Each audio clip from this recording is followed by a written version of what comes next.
Pope tweets against Syria strike, writes Putin, planned Saturday vigil time.com. Skip to content. Time. Swampland. Sections. Home Newsfeed US. Politics, world, business, tech, health, science, entertainment, style, opinion, photos, magazine, video, life.com lists sports. Search. Search time. Follow. Facebook. Twitter. Google+. Tumblr. RSS. Apps. Home.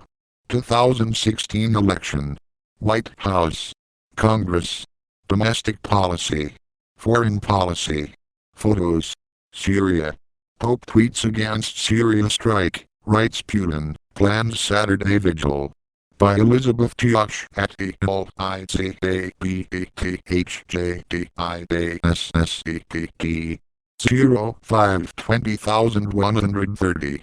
Share. Read later. Send to Kindle. Stefano Rolandini, Reuters. Pope Francis greets Catholic faithful during his arrival at Copacabana Beach in Rio de Janeiro, July 25, 2013. Related. In Syria, words have consequences like a rock star. Pope Francis calls for disorder in Rio. Email. Print. Share. Facebook, Twitter, Tumblr, LinkedIn, stumble upon Reddit, Digmix, Delicious, Google+. Comment. Follow at TIMEPOLITICS.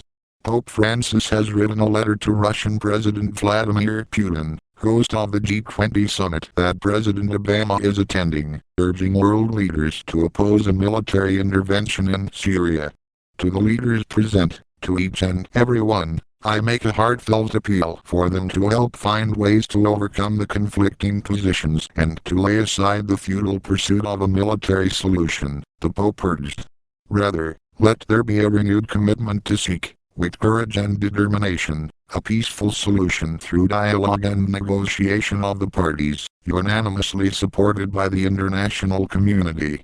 The move is the latest in a series of efforts by the Holy See to prevent military action in the already civil war-torn region. On Sunday, the Pope declared in his Angelus teaching that Saturday, September 7th, would be a day of fasting and prayer for peace in Syria.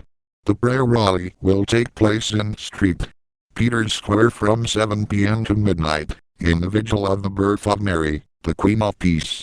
Let us ask Mary to help us to respond to violence, to conflict and to war, with the power of dialogue, reconciliation and love, the Pope asked the people around the world. She is our mother, may she help us to find peace, all of us are her children. Next, Pope Francis took his views in Syria to Twitter. In Monday he tweeted, "War never again. Never again war, and how much suffering, how much devastation, how much pain has the use of arms carried in its wake." In Tuesday, he tweeted, "We want in our society, torn apart by divisions and conflict, that peace break out, and with utmost firmness I condemn the use of chemical weapons." Today his social media message was, "With all my strength, I ask each party in the conflict not to close themselves in solely in their own interests. Pray for peace." Cardinal Dolan and leaders of the United States Conference of Catholic Bishops followed the Pope's lead and wrote to every member of Congress today urging them to vote against military intervention in Syria.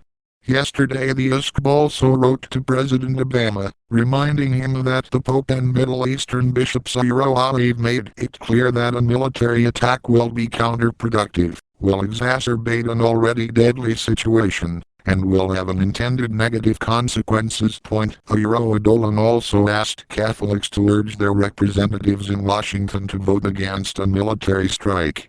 The Vatican, which almost always stops short of taking sides in international issues, historically holds to just war theory, which requires a military defense meet a set of strict qualifications, including that the damage inflicted by the aggressor in a nation or community of nations must be lasting, grave, and certain. All other means of putting an end to it must have been shown to be impractical or ineffective. And the use of arms must not produce evils and disorders greater than the evil to be eliminated. Pope Francis' response to Syria is in line with how his predecessors handled